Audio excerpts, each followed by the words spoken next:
मुंबईतील वरळी डोममध्ये अजित पवार यांच्यासाठी शोकसभेचं आयोजन करण्यात आलं होतं। अजितदादांबद्दल बोलताना जयंत पाटील यांना अश्रू अनावर झाले।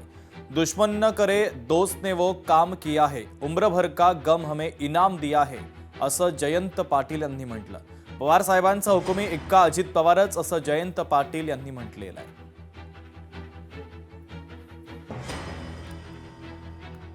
दुश्मन ना करे दोस्त ने वो काम किया है, उम्र भर का गम हमें इनाम दिया है। गेले जवळपास 38 वर्ष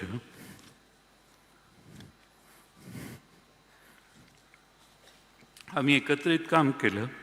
आदरणीय शरद पवार साहेबांच्या नेतृत्वाखाली पवार साहेबांचे त्यांच्यावर प्रचंड मोठे संस्कार होते आणि मी फार जवळून बघितलं अलीकडच्या काळात की पवार साहेबांच्यावर त्यांचं प्रचंड प्रेम होतं।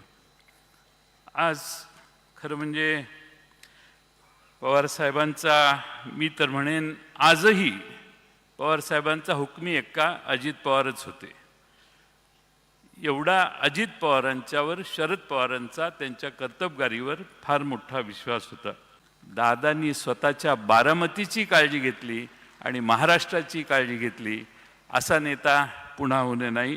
आणि म्हणून जाताना मी एवढेच म्हणतो, चिट्ठी ना कोई संदेश जाने वो कौन सा देश, चिट्ठी ना कोई संदेश जाने वो कौन सा देश, जहाँ तुम चले गए एक आह भरी होगी, एक आह भरी होगी, हमने ना सुनी होगी, जाते जाते तुमने आवाज तो दी होती।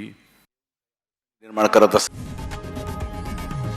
लोकशाही मराठी ऐका, पहा, जागरूक रहा।